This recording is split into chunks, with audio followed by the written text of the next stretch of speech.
Aviation and aerospace বিশ্ববিদ্যালয় Bangladesh লালমনিরহাটে belong করে, but লালমনিরহাটে এই জায়গায় এসে ছবি তুলে নেয় এমন মানুষ খুব কমই পাওয়া যাবে।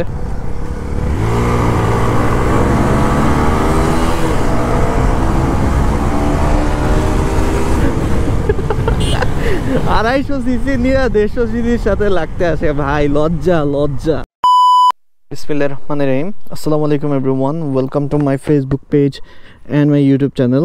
Welcome from Lalmonirhat. লালমনিরহাটে আসছি আমি ঈদের আগের দিন, তারপর থেকে লালমনিরহাটে আসার পরে আর কি কোনো ভিডিও করা হয়নি। তো আজকে ভাবলাম একটু ভিডিও করব। বাইকটার কন্ডিশন দেখতেছেন, একটু নোংরা লাগতেছে বাইকটা, কাজ একটু ওয়াশ করতে হবে। ঈদের আগের দিনই আর কি ওয়াশ করাইছে, আর ওয়াশ করানো হয় নাই। বাইকটার চেনটাতে একটু কেন জানি সাউন্ড করতেছে। এনিওয়েজ, বাইকটা মোটামুটি 15,000 কিলোমিটার মতো চালায় ফেলছি। এখন বাইকের কিছু সমস্যা আমি দেখতে পাচ্ছি, যেমন আমার মনে করেন যে গিয়ার সেন্সরটা আবার গেছে, ফুয়েল সেন্সরের একটু প্রবলেম দেখাচ্ছে। এর যখন বাইকটা একটু হালাইছি, এখানে 3টা কাঠি দেখাচ্ছে ফুয়েলে। হ্যাঁ, আবার যখন বাইক চালানো শুরু করব ফুয়েল নীল দেখাবে। সো এই প্রবলেমগুলো ফেস করা হচ্ছে আর কি। এনিওয়েজ, এগুলো সব কিছু ঠিক হয়ে যাবে। এখন আগে আমার একটু ফুয়েল নেওয়া দরকার। বাইকে মোটামুটি ফুয়েল নাই বললেই চলে, বাট 3টা কাঠি দেখাচ্ছে এখানে। আর এই যে লুকিং গ্লাসটা দেখতে পাচ্ছেন, এইটা হচ্ছে আমার এক ছোটো ভাই, যাকে ধুইতে দিয়েছিলাম। ও পানি দিয়ে স্প্রে করছে, পানির স্প্রে নাকি এটা সহ্য করতে পারে নাই, আর এটা ভেঙে গেছে। হ্যাঁ, তো এই হচ্ছে কাহিনী। মানে আমার লুকিং গ্লাসগুলো কেন জানি থাকতে যাচ্ছে না আমার সাথে, খালি কোনো না কোনো প্রবলেম হয়। তো অনেক দিন পরে লালমনিরহাটে ভিডিও করতে বের হইলাম।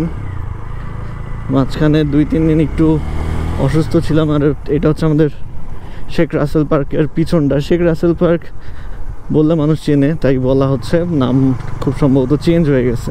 তো সবার ঈদ কেমন কাটলো একটু কমেন্ট করে জানাবেন। আর লালমনিরহাটে আমি রবিবার পর্যন্ত আসছি ইনশাল্লাহ। রবিবার থেকে সম্ভবত সোমবারে রওনা দিব ঢাকার উদ্দেশ্যে। তো বাইক নিয়েই রওনা দেওয়ার ইচ্ছা আছে। তো কেউ যদি রবি সোমবারের দিকে ঢাকার উদ্দেশ্যে যান, আমার সাথে যোগাযোগ করতে পারেন, একসাথে যাওয়া হবে আর কি। অ্যাকচুয়ালি অনেকেই নক দেয় ঢাকা যাওয়ার সময় বা ঢাকা থেকে আসার সময়। লাস্টবারও দিছিল ঢাকা থেকে আসার সময়, বাট আনফর্চুনেটলি কী হয়, ওই টাইমিংটা মিলে না। দেখা যায় আমি যেমন 29 তারিখে যাওয়ার জন্য করছিলাম, আপনার কি বলে ওটাকে, একটা পোস্ট করছিলাম ফেসবুকে। বাট 28 তারিখে আমি কুমিল্লা গেছিলাম একটু কাজে। কুমিল্লা আপনার ওই যে ব্রাহ্মণবাড়িয়ার একটা উপজেলায়। তো এই কারণে আর কি 28 তারিখে এসে ঢাকায় এসে আবার 29 তারিখে যাওয়া হয় নাই, রেস্ট নিছি একদিন। তারপর 30 তারিখে আর কি লালমনিরহাটের উদ্দেশ্যে রওনা দিচ্ছি। কারণ লালমনিরহাটের জার্নিটা ভাই অনেক লং হয়, অনেক টাইম লাগে। সো পুরো ফিটফাট হয়ে প্রপারলি ঘুমায় তারপর রওনা দেওয়া উচিত।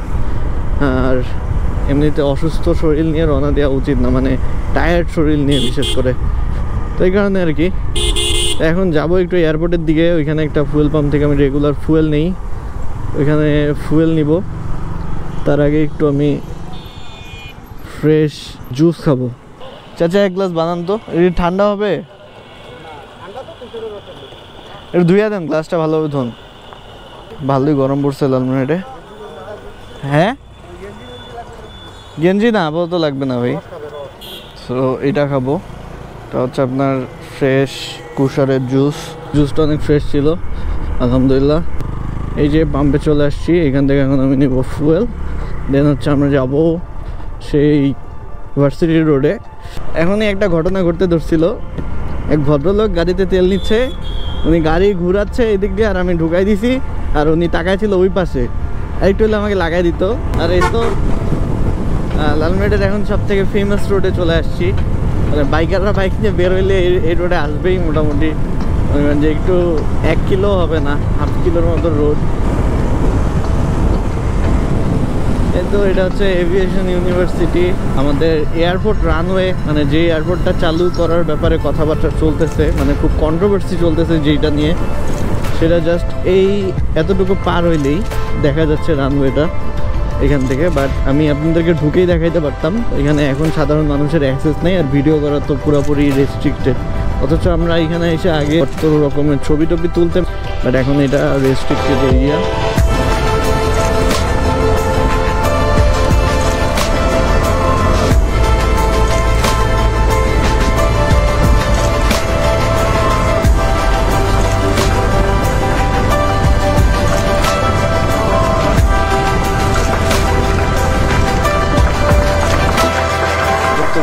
ভিআইপি বাড়ি। হ্যাঁ, এটা কোনো বাড়ি না অ্যাকচুয়ালি, এটা হচ্ছে আপনার গেস্ট হাউস হবে, আর না হলে এখানে গাংচিল, এখানে মেবি বিমান বাহিনীরা থাকে। হ্যাঁ, সো এই রোডটা দিয়ে আগে সব গাড়ি ঘোড়া চলাফেরা করতো, মানে বড় গাড়ি ছোট গাড়ি যাই বলেন। নতুন রোডটা হওয়ার পর থেকে নতুন রোড দিয়ে সবাই যাওয়া আসা করে। এটার ভিতরে হচ্ছে আঙ্গিনা, আঙ্গিনাতে সবাই ঘুরতে আসে, ঈদে বলেন অন্যান্য বড় বড় হলিডেগুলোতে। আর আঙ্গিনাতে ঢুকে আপনাদেরকে দেখাইতাম, বাট আঙ্গিনায় অ্যাক্সেস নাই বাইক নিয়ে, বাইক রেখে তারপর যাইতে হয়। এভিয়েশন অ্যান্ড অ্যারোস্পেস বিশ্ববিদ্যালয় বাংলাদেশ। দেখেন এইখানে এই জায়গাটায় লালমনিরহাটে বিলং করে, বাট লালমনিরহাটে এই জায়গায় এসে ছবি তুলে নেয় এমন মানুষ খুব কমই পাওয়া যাবে। হ্যাঁ, খুব ফেমাস জায়গা। তো এই জায়গাগুলোয় মোটামুটি মানুষজন ঘুরতে আসে। তো আজকে এমনিতে ফুয়েল নিতে আসছিলাম, এই জন্য ভাবলাম যে আপনাদেরকেও দেখাই। যেহেতু নতুন ইউনিভার্সিটি, খুব বেশি স্টুডেন্টস নাই। হ্যাঁ, বাট এই ইউনিভার্সিটি খুব সম্ভবত এখানে থাকবে না, as far as I know. এটা মুভ করার কথা। যাব একটু হাতির ঝিলের দিকে, আসলটা না নকলটা। এটা হচ্ছে আমাদের কালেক্টরেট মাঠ। আমরা যখন 6, 7, 8, 9-এ পড়ি, মানে আমাদের চাইল্ডহুডটা এই মাঠেই খেলতে গেছে। আমরা বিকালবেলা ম্যাক্সিমাম টাইমস ফুটবল খেলতাম, সকালে খেলতাম ক্রিকেট, রাতে খেলতাম র্যাকেট। হাই পোপা। তো এই মাঠটাতে প্রচুর খেলাধুলা করা হয়েছে একটা সময়, বাট এখন আনফর্চুনেটলি খেলাধুলা অনেক কমে গেছে। ছেলেপেলে, ছোটোখাটো ছেলেপেলেরা এখন ডিভাইসেই সময় বেশি অতিবাহিত করতে পছন্দ করে।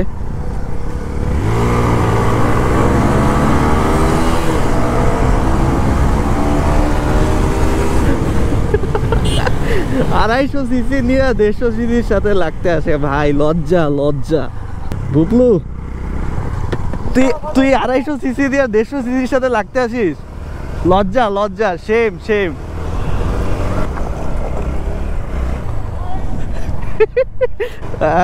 সরি, কাট। এটা আমাদের লালমনিরহাটের মোটামুটি অনেক ফেমাস একটা জায়গা। সবাই এখানে ঘুরতে টুরতে আসে, বিকেল হইলে হাঁটতে আসে, অনেকে রিক্সায় আসে, অনেকে ডেট করতে আসে। আর কিভাবে কেমনে কি জানি না, বাকি আপডেট জানি না। Wow, so sweet sound. ডান পাশে দেখতে পাচ্ছেন সবুজের অরণ্য, বাম পাশেও সবুজ আর সবুজ, আর সোজা হচ্ছে সাদা, এটা হচ্ছে কালা। আর কি বলবো, আর কিছুই বলার নাই গাইস। আজকের ভিডিওটা এই পর্যন্তই থাকবে। সবাই ভালো থাকবেন, সুস্থ থাকবেন, আমার জন্য দোয়া করবেন। Thanks for watching the video.